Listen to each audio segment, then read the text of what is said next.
Now, we have all kinds of experienced and engaged counselors in the room, so I want to open the floor and invite our participants either to raise their electronic hands if they wish, okay, or raise their physical hands. I'll try and spot you. Lydia, you're quick on the draw with the electronic hand. Please go ahead. That's going to be the easiest way.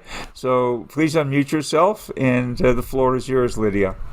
Thank you, Carolina, so much. I wanted to say, there is a song, The Win-Wins of Your Mind. Of course, because you are French culture. Yeah. And so I really liked, your analogy at the end. But to be a little bit more practical,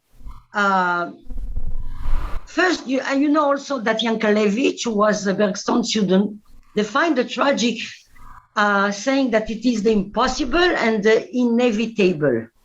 And I always thought that human freedom should lie in our capacity either to make things less impossible or less inevitable. And I'm trying to find that freedom, what you're doing through aesthetics, to do it through humor and other means.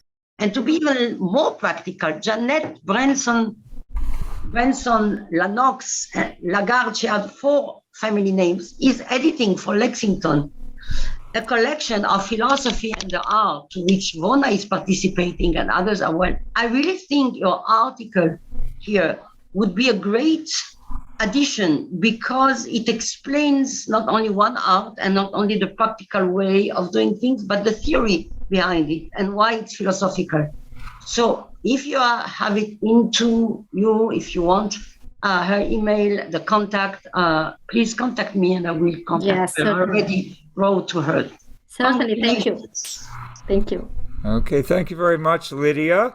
And we have more hands and more users with Zoom this year. I see more philosophers are getting very comfortable with the Zoom functions. Patricia and then Andrew, go ahead. Okay. Thank you to Carolina, of course. Thank you a lot for your presentation, which has been interesting and rich. Just a couple of questions to make sure that I correctly understood what you mean. When you mentioned the list of tools that you use during the counseling, like painting, photos, novel, quotation, poetry, which I totally share and agree, because I do the same when of course I have the time to do it, and when the counselor is interested in sharing an aesthetic experience.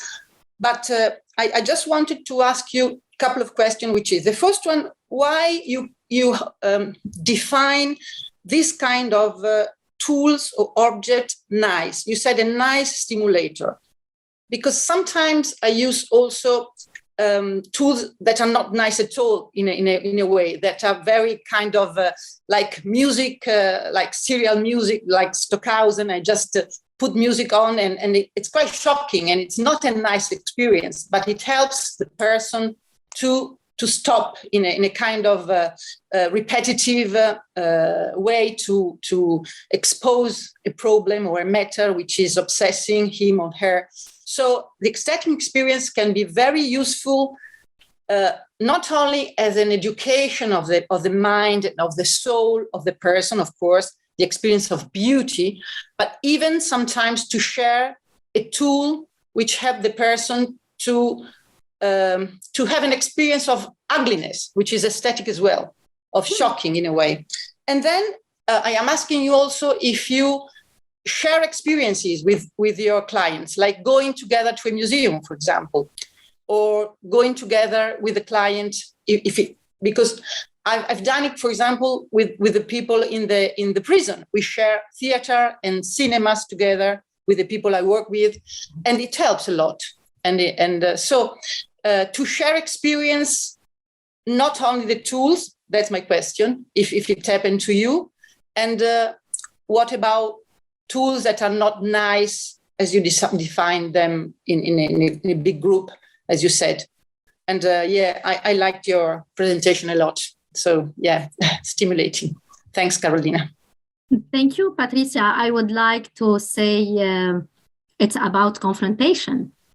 And when it's about confrontation, it could be so nice. I name it like it's a kind of play. Mm-hmm. And sometimes when you play, you hit yourself. So it's about this line of confrontation with all its risk. That's why sometimes you need to make this confrontation just to move, to let the counselee move from this focusing where he is stuck to see other type as a key to resolve the problem. Let me give you an example. I remember when I was a counselee with one of the most famous counselors. I was focusing and putting myself in the circle of satisfaction. Why I'm not always satisfied. It was the problem. Okay?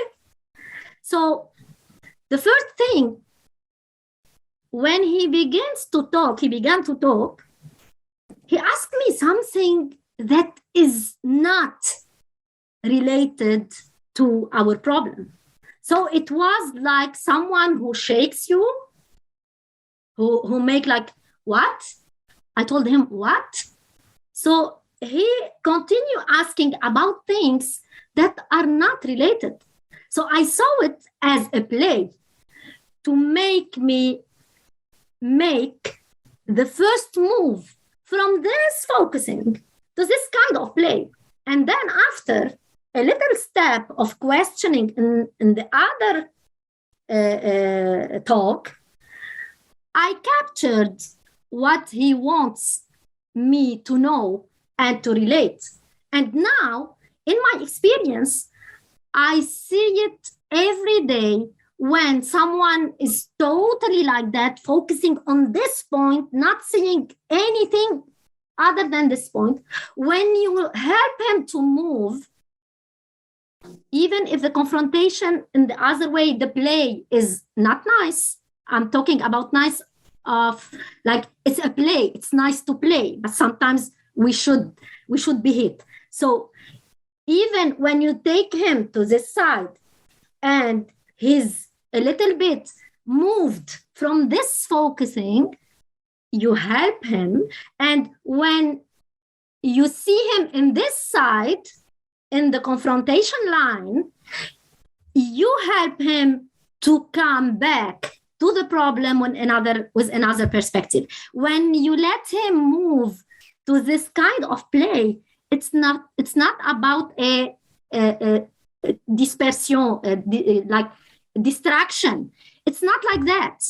You are taking him from here to here, and then by himself, when moving, he will make the liaison between this position and this position. Automatically, the mind is receptor. He can link this position even if the play is not nice. Even if he listens to a music that takes him to many situations happened before. I said that in the presentation. It's about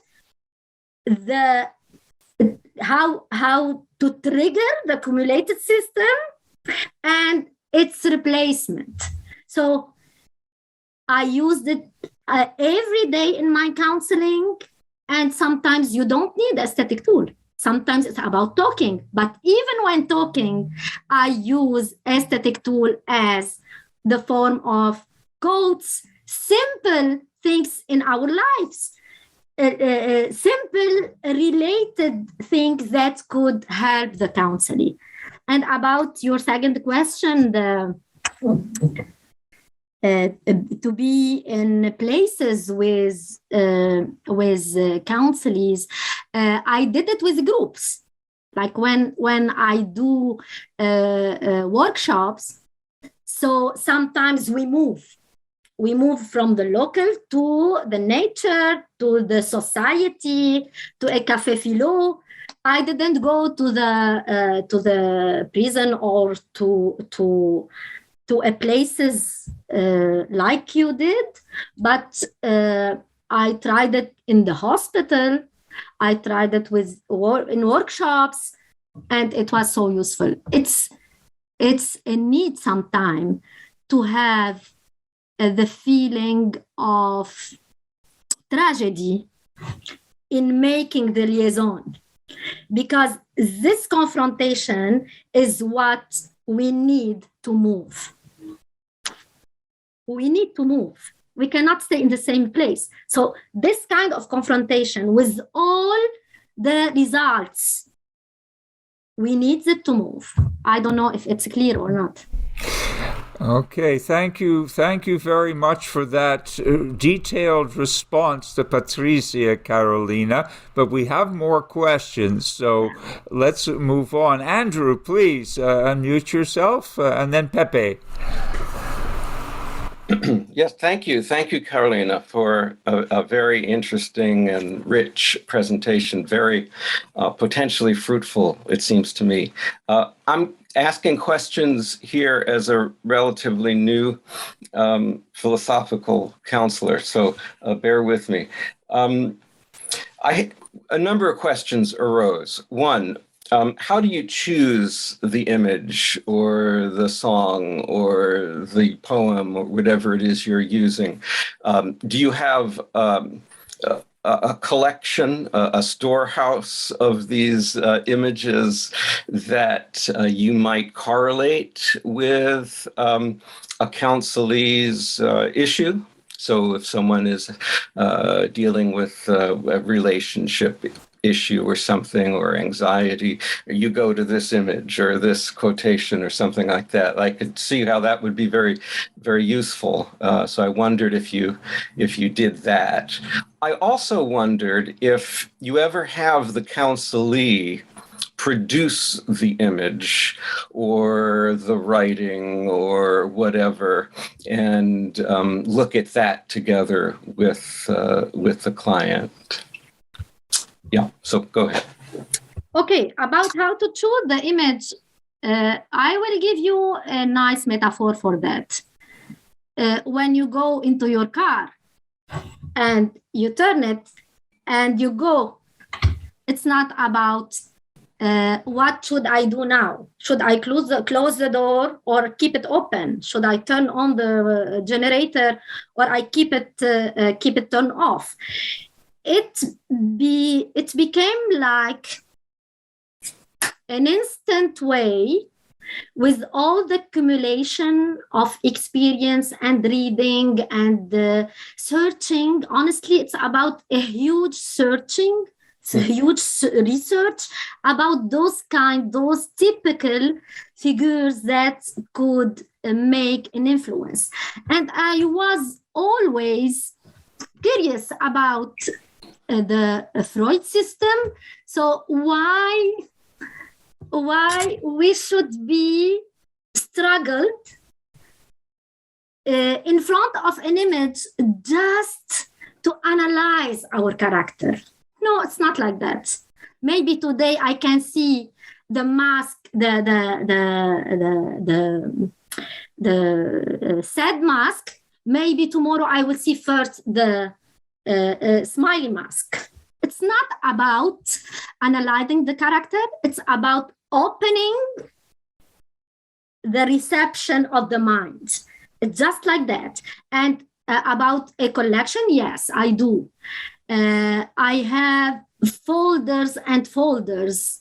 And every time I look or I see a figure on the social media, it's c'est partout. It's always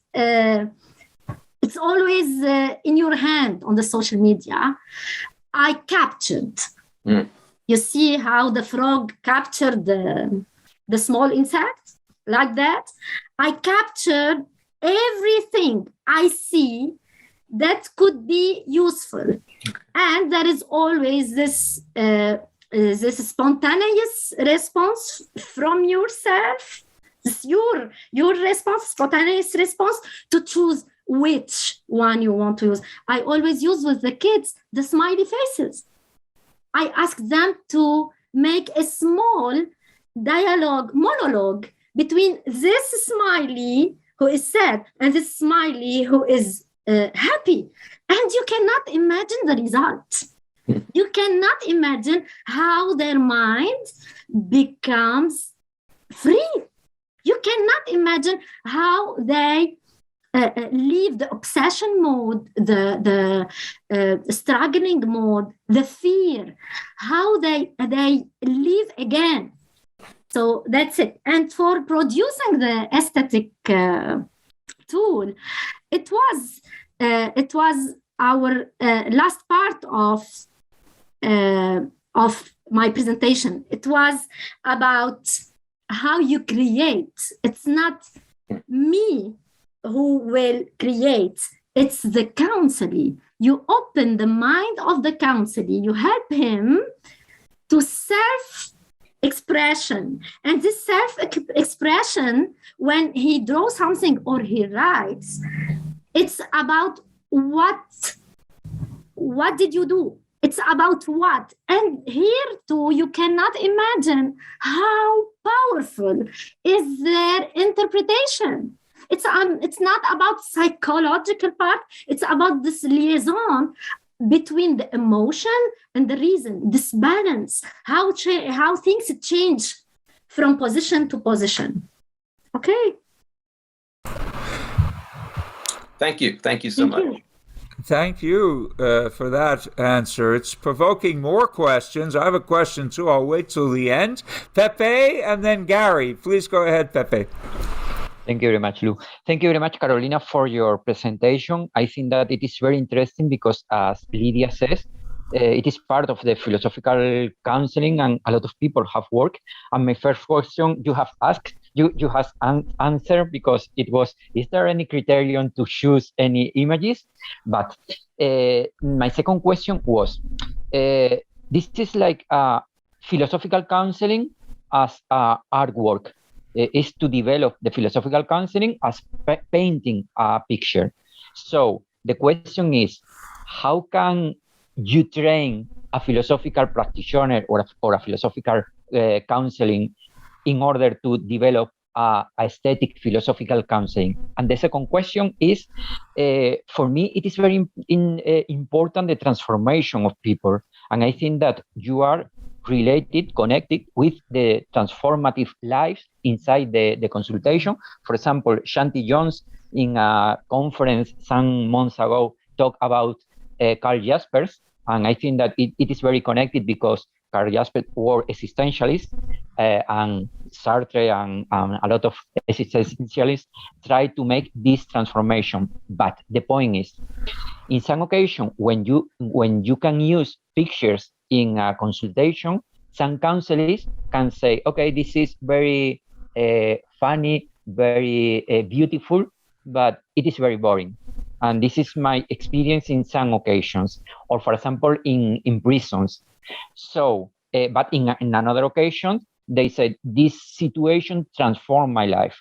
So the question is, how can, what are the characteristics, the features of a consultation in order to produce a situation with pictures, with aesthetic that is transformative and is not just boring? I think that it's not just the question of the picture, but something more, maybe the relationship or something like that.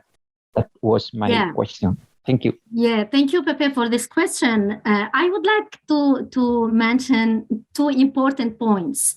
First of all, I don't categorize.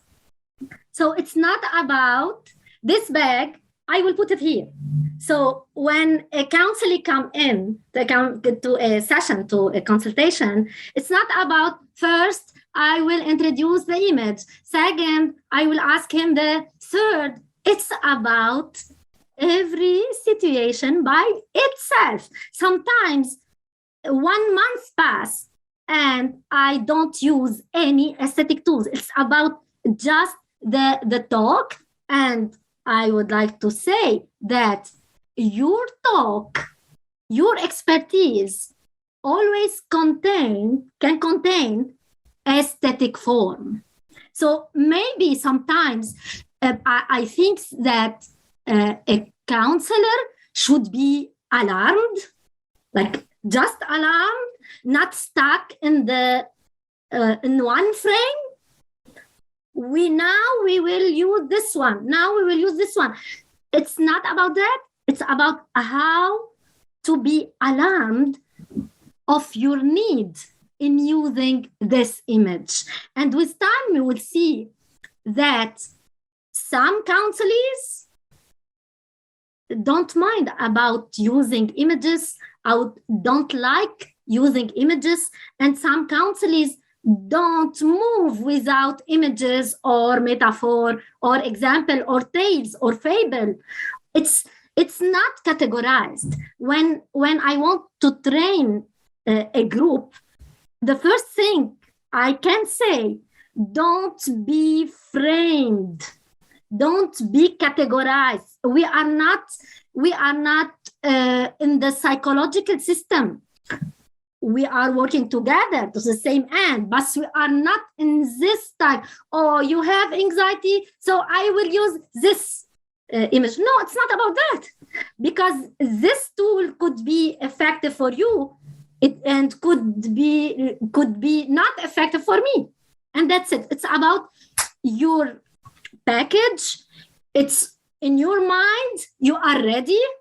You are not categorizing any person in any category, and you are ready just to project what you want to project, just to help him. The situation will lead you to choose this tool or not to choose it. Yeah. Okay? Yeah. Very, very good answer, Carolina. I hope that's satisfactory for Pepe. I know it is for me. We have to exercise meta-ethical judgment about which aesthetic to employ. We're not painting by numbers with paintings, as you say. But this is always going to be a question, because some of us, I think, just perhaps are more instinctively, or maybe we're hardwired this way, with intuition, we're able to seize upon the right object at the right moment to provide that wind, as you suggested. Other people may struggle with this question about, how do I know which art object to use? I love your Stockhausen reference. If I ever want to start getting rid of clients, I'll play Stockhausen for them and chase them away. But basically, I think this is a great approach and a great answer to Pepe.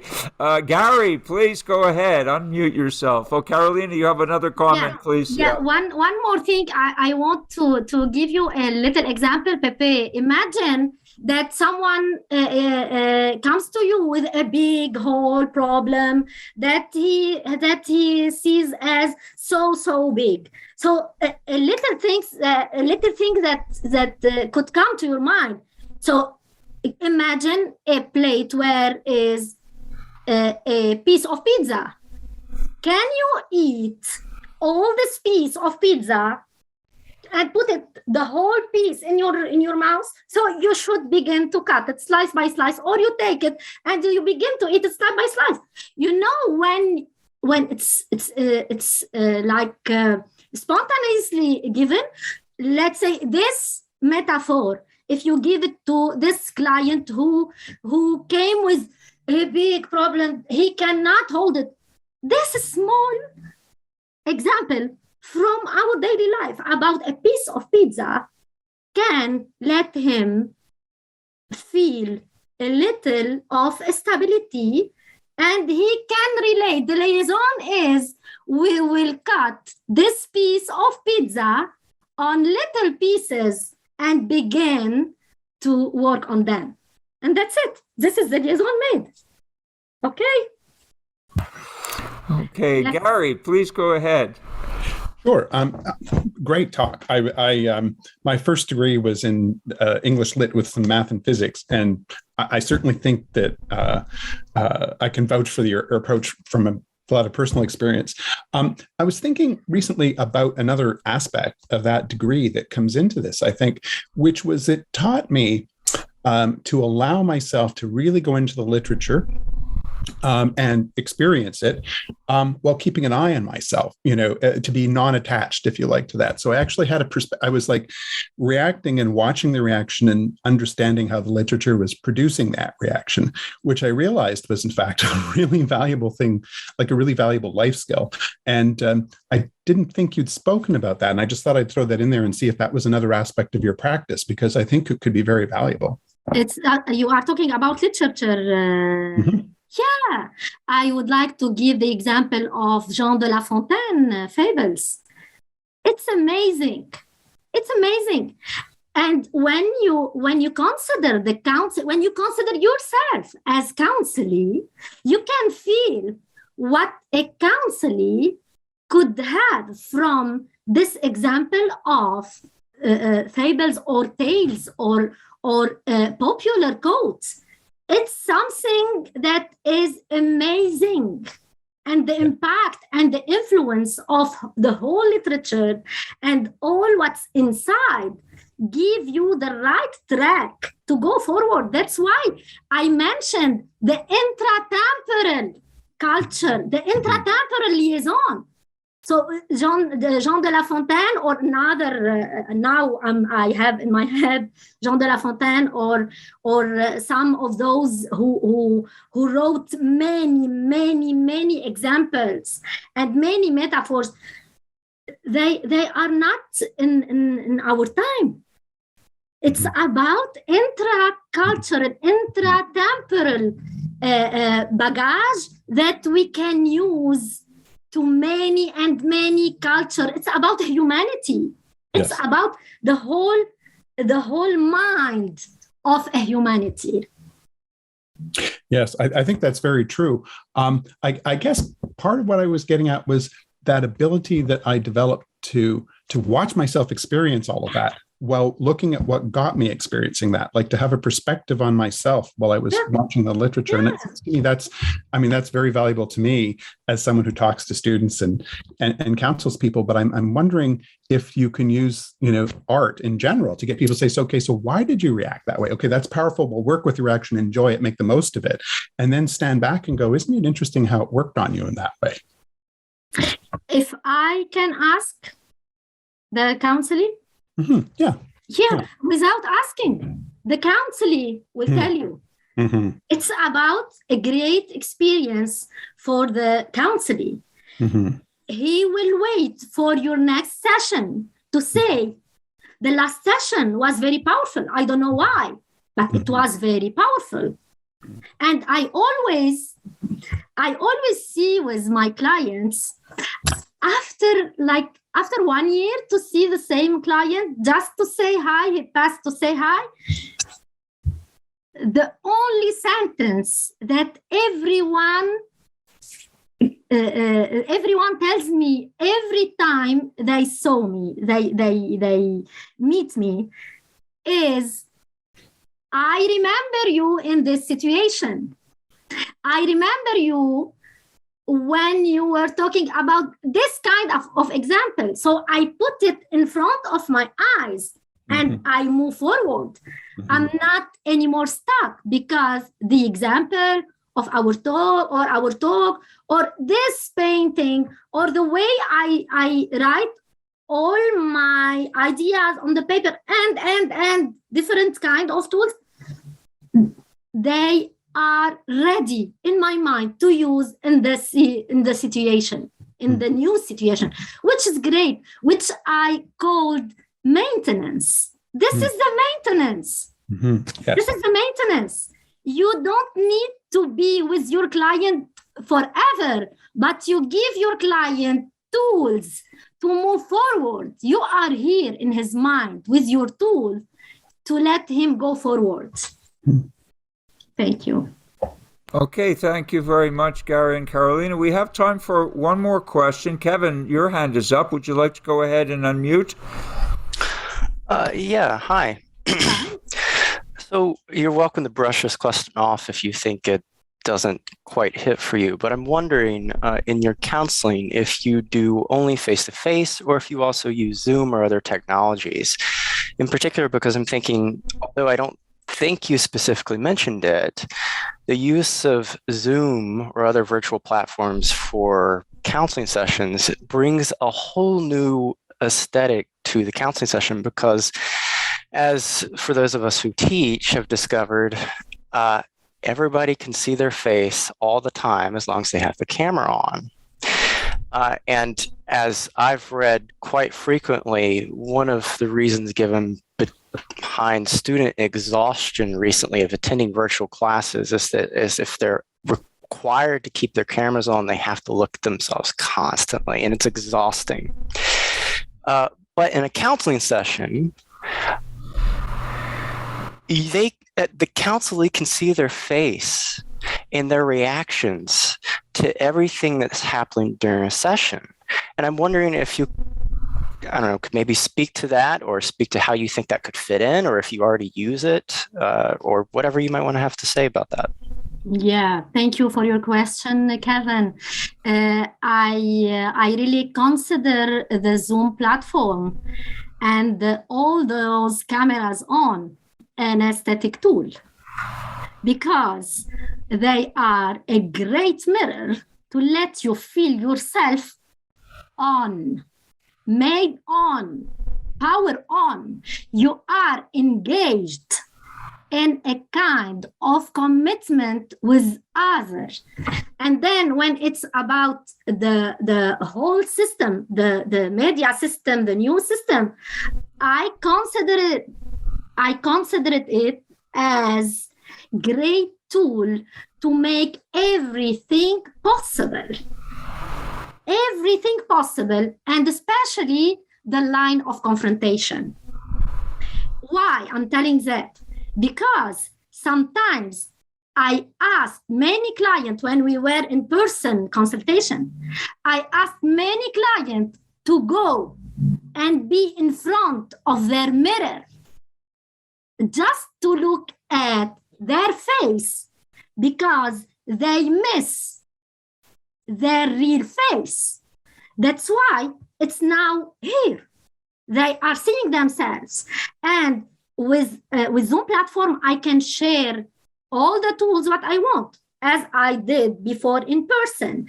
And more, it's about how you can introduce this kind of tool.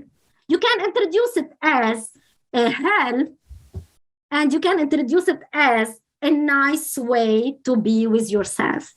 So it's about how you want to confront, in Zoom or in person or on the paper, in a painting, on a talk, on a music. It's about how to be connected with yourself and with the other. Okay. Okay, thank you so much, Carolina. We are just about ready to take a coffee break. I want to just make one comment and then invite everyone to applaud virtually and thank you. You know, we're living in this very strange time where there is a lot of confusion between the real and the virtual, and I think you have tremendous traction both ways. You could either help people to become clearer about the distinction between reality and virtuality, or as a way of getting there, you might even be able to compound their confusion. I mean, if a hypothetical client came to you and said, I'm finding the world a very surreal place these days, you're going to show him Dali?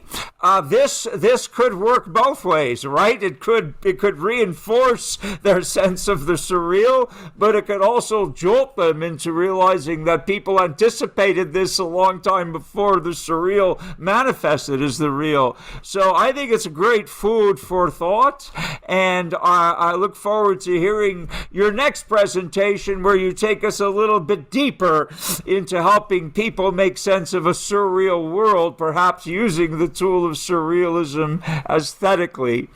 But anyway, Carolina, great talk. Can I shift to a gallery view, and let's all give Carolina a virtual show of appreciation. This is what it looks like on Zoom. A big round of applause. Thank you so much, Carolina. Great talk. And it's time for a coffee break. Okay, please come back at 10:45 or just prior, and we'll introduce Jeremy. and we'll look forward to this very much. But thank you for a great start to the day, Carolina. Much appreciated. Thank you, everyone. Okay, everyone, please have some coffee or whatever you imbibe at this hour, and we'll come back at 10:45 sharp. All right.